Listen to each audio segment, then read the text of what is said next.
Now, the rest of the story. Welcome back to the rest of the story. It has been kind of a, well, let's give you a quick weather situation. It's wet out, it rains too much, but the thing is, at least us, we do have all of our crops in. We actually have gotten too much rain to the point where we did have some flooding, some washing. It's upsetting. Nobody wants to see dirt wash out or anything else like that, but the problem is it's not just us, it's everybody. For the amount of rain that we've had, there is no amount of waterways that's going to keep it from washing. I mean, I got my actual waterways where the water is running down through the grass. I mean, well-established, like 2-foot tall grass, and it is wiping it out, and it's actually creating some ditches. That water, you get that much water moving that quick, it just, there's nothing you can do about it. So there's going to be a couple projects that got to be done. Probably going to try to get working on them tomorrow. This machine, no, not Brittany, that rolling basket, she's trying to stay quiet and off to the side where nobody can see her. Yeah, she'll be all talking once I get the camera shut off again. The goal is to get the rolling basket put back together. I want to go through, wash this off, grease it up, and get it back in the shed. The 630. We are planning on doing some waterways, yes, even though the crop is already planted, because of how things had really planned out for us this spring.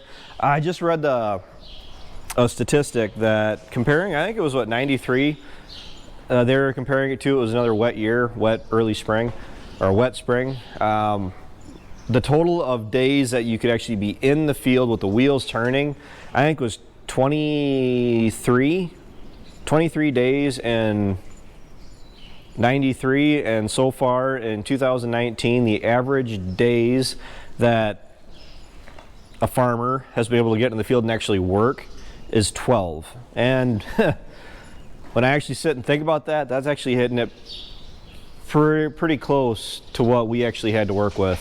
The handful of days that I went out and chiseled, and then the days where Ryan was working ground up ahead of me as we were planting and seeding everything. Like you said, planting this year is literally just, this won't take long, did it? Because almost as soon as you could really say that we were planting, we were already looking at on the downward slope of being done. So the 46 and the corn planter have to be gone through. You know, as always, I've said it in the past, but I keep repeating myself for all my new viewers that are subscribing. I like to go through, wash it off, grease it off, so that way it is going to be put away, stored for the year with fresh grease in it. I do have a bunch of seed left in the planter all across it. They're about, the seed boxes are about a quarter of the way full. I guess between 6 and 10, 6 to 10. There's a bit more in that one.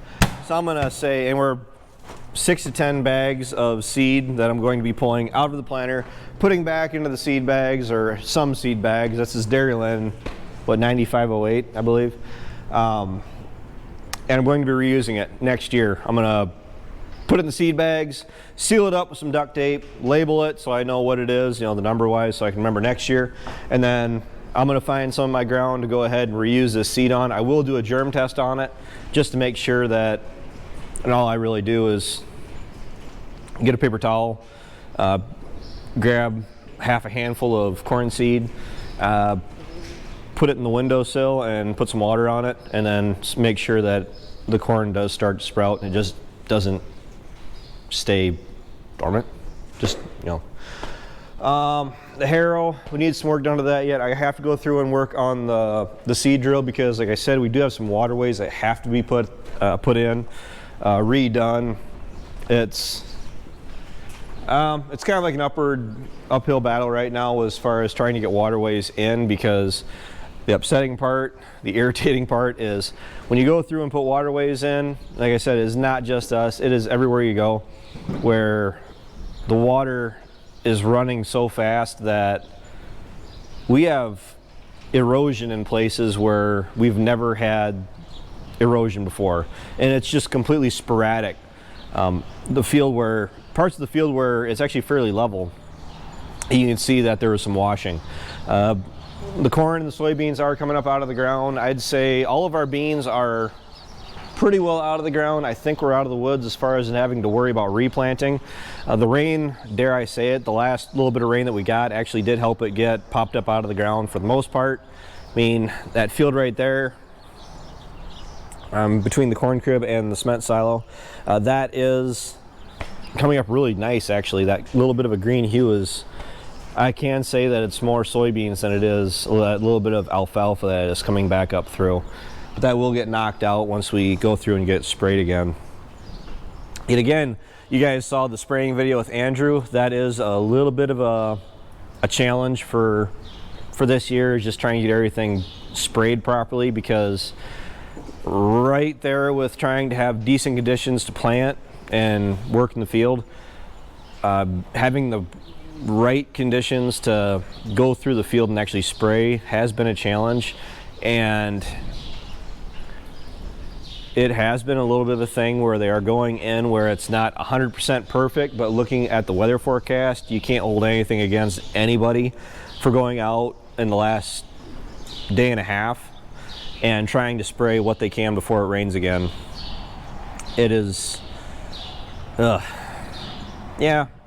As far as dealing with the weather, because somebody was asking me, like, as far as what do you do to deal with the weather, really just got to accept it. And that is really hard, to practice what you preach. But that's about the biggest advice you could give to anybody about what a farmer would do when it comes to dealing with the weather right now. There is absolutely nothing we can do about it. All you can really do is do the best with what you got. And like right now, it's looking more like it's going to be shed work for the foreseeable future. I do got to work on my driveway. I was working on my driveway here. Well, you guys, in the last couple days, we had a not like the worst amount of rain just this morning again, but it did wash my driveway again. So I do have everything cleaned out down around my place. I can get to the disc bind. So once we go through, we get everything cleaned up. Put the corn planter away, put the 630 back away. The harrow, that can actually go back out to Ryan's once we're done with everything, but there is enough room in here we can kind of move some things around. We can get the baler out, the rake is good, and the disc bind, and go through and grease the disc bind, re-grease the disc bind, and same thing with the round baler. Go through and just re-grease it. I do try to put everything away after you wash them, grease them just so it has fresh grease sitting in it over the winter, because otherwise if it's getting dirt and crud and everything built up in it, it turns to concrete in a way. So that way at least it has fresh grease in it all throughout the winter. And yeah, as we need to, we are grinding corn too. So it's not looking good going into June weather-wise. There's some guys that are getting awfully tight on their feed supply as far as like their hay for their cattle, and it's getting kind of down to crunch time for a lot of guys that they want to get some hay, first crop hay, chopped up. Ideally, if you wanted to go for quality, that probably would have been in the last 5 days. I mean, starting in the last 5 days. I mean, yeah, the weather has been perfect for it, but to get the quality, because the longer that hay goes without getting cut, the more woody it's going to be, and the feed quality is just going to get a nosedive. So it's not out of the realm of possibility. And wife gets out the camera, you gotta make a weird face to ruin the picture for her. But it's not out of the realm of possibility. I definitely remember growing up where it was the last week in June before we started on first crop. So I mean, June in southwest Wisconsin is known for being wet, and it's probably going to hold true. My biggest concern right now, I mean, yeah, I do want to make hay, but as far as the crops go, is the sunlight and the heat. I'm getting those GDUs around and getting that corn and soybeans off to the races.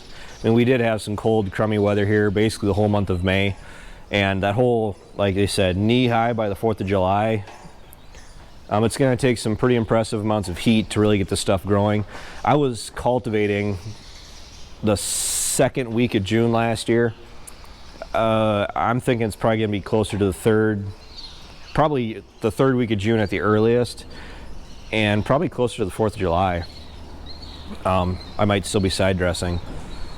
Hope not, but if that's what happens, that's what happens.